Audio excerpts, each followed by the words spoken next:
Good morning student. Class two class geography lesson 5 प्राथमिक क्रियाएं।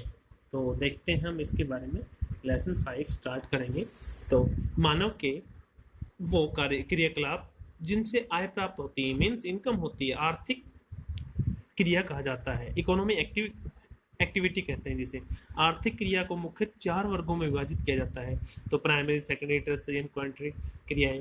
तो प्राथमिक क्रियाएं प्रत्यक्ष रूप से जो पर्यावरण पर निर्भर है, नेचर पे डिपेंड है, क्योंकि ये पृथ्वी के संसाधनों जैसे लैंड है, वाटर है, वेजिटेशन है, एंड हाउस है, एंड मिनरल्स है के उपयोग के विषय में बतलाती है। इस प्रकार इसके अंतर्गत आखेट है, मीन्स शिकार करना, भोजन संग्रहण है, भोजन को इकट्ठा करना, पशुचारण है, लाइव स्टॉक है, फिश कैप्चरिंग है, एंड वनों से लकड़ी काटना है, कृषि खनन कार्य सम्मिलित किए जाते हैं।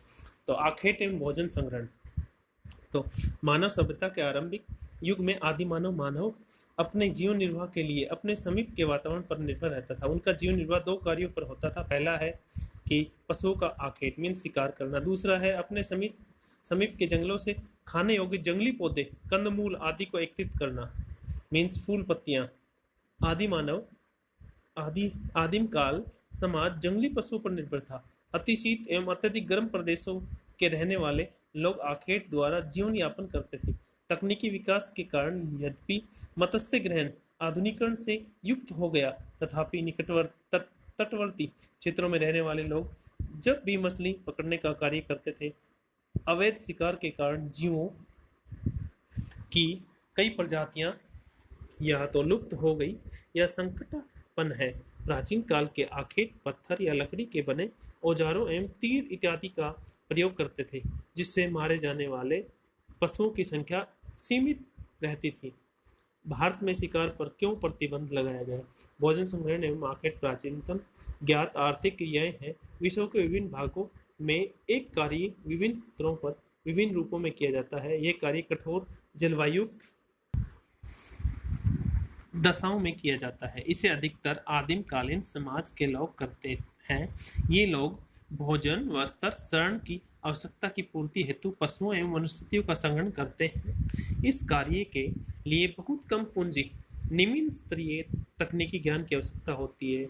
इसमें भोजन अधिशेष नहीं रहता, प्रति व्यक्ति उत्पादकता भी कम होती है। तो देखते हैं आगे टॉपिक। भोजन संग्रह विश्व के 2 भागों में किया जाता है। उच्च अक्षांश के क्षेत्र, जिसमें उत्तरी कनाडा, उत्तरी यूरेशिया एवं दक्षिणी चिली आते हैं।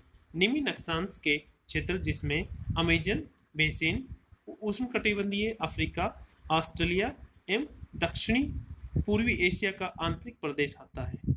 जैसे पिक्चर 5.2 में दिखाया गया है, ये वर्ल्ड का जो पिक्चर है इसमें दिखा रखा है। तो आधुनिक समय में भोजन संग्रहण के कार्य का कुछ भागों में व्यापारीकरण भी हो गया। ये लोग कीमती पौधे की पत्तियां, छाल, औषधीय पौधों को सामान्य रूप से संशोधित कर बाजार में बेचने का कार्य भी करते थे। पौधे के विभिन्न भागों का ये उपयोग करते हैं। उदाहरण के तौर पर छाल का उपयोग कुनैन, चमड़ा तैयार करना, कार्क के लिए पत्तियों का उपयोग पेय पदार्थ, दवाइयाँ एवं कार्तिवर्धक वस्तु बनाने के लिए, रेशे को कपड़ा बनाने, दृढ़ फल को भोजन तेल के लिए, पेड़ के तने का उपयोग रबड़, ब्लाट, गोंद व राल बनाने के लिए करते थे। विश्व स्तर पर भोजन संग्रहण का अधिक महत्व नहीं है। इन क्रियाओं के द्वारा प्राप्त उत्पादन विश्व बाजार में प्रतिस्पर्धा नहीं कर सके। कई प्रकार की अच्छी किस्में एवं कम दाम वाली कृत्रिम वस्तुओं उत्पादों ने उष्णकटिबंधीय वन के भोजन संग्रहण करने वाले समूह के उत्पादों का स्थान ले लिया। तो पशुचारण, जो नेक्स्ट टॉपिक है, लाइवस्टॉक। आखेट पर निर्भर रहने वाले समूह ने जब से महसूस किया कि केवल आखेट से जीवन का भरण पोषण नहीं किया जा सकता है, तब मानव ने पशुपालन व्यवसाय के विषय में सोचा। विभिन्न जलवायु दशाओं में रहने वाले लोगों ने उस क्षेत्रों में पाए जाने वाले पशुओं का चयन करके पालतू बनाया। भौगोलिक कारकों एवं तकनीकी विकास के आधार पर वर्तमान समय में पशुपालन व्यवसाय निर्विघ्न एवं व्यापारिक स्तर पर किया जाता था। भी गुजारे के लिए या फिर ट्रेड के लिए किया जाने लगा। चलवासी पशुचारण, नोमैडिक हर्डवासी। तो पशुचालन चलवासी जो है एक प्राचीन जीवन निर्वाह व्यवसाय है। यस, सब्सिस्टेंस फार्मिंग है ये। तो जिसमें पशुचारक अपने भोजन, वस्त्र, शरण, औजार, यातायात के लिए पशुओं पर ही निर्भर रहता था। वे अपने पालतू पशुओं के साथ पानी, चारागाह की उपलब्धता, गुणवत्ता के अनुसार एक स्थान से दूसरे स्थान पर स्थानांतरित होते रहते थे। इन पशुचारक वर्गों के अपने अपने निश्चित चारागाह क्षेत्र होते थे। तो भिन्न भिन्न क्षेत्रों में कई प्रकार के पशु पाले जाते थे।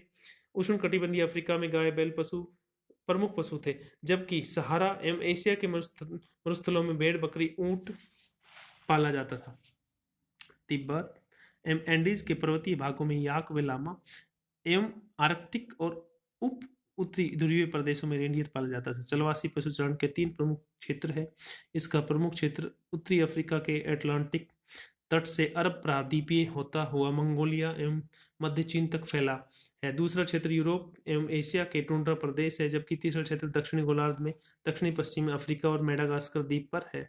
नए चारागाहों की खोज में ये पशुपालक समतल भागों एवं पर्वतीय क्षेत्रों में लंबी दूरियां तय करते हैं और गर्मियों में मैदानी भागों में पर्वतीय चरागाहों की ओर, शीत में पर्वतीय भाग से मैदानी चरागाहों की ओर प्रवास करते हैं। इनकी इस गतिविधि को ऋतु प्रवास कहा जाता है। भारत में हिमालय के पर्वतीय क्षेत्रों में गुजर, बकरवाल, गद्दी, भूटिया लोगों के समूह ग्रीष्मकालीन में मैदानी क्षेत्रों में पर्वतीय क्षेत्रों में चले जाते हैं, शीतकाल में पर्वतीय क्षेत्रों से मैदानी चले आ जाते हैं। इस प्रकार टुंड्रा प्रदेश में ग्रीष्मकाल में दक्षिण से उत्तर की ओर, शीत में उत्तर से दक्षिण की ओर चलवासी पशुचारकों का पशुओं के साथ प्रवास होता है।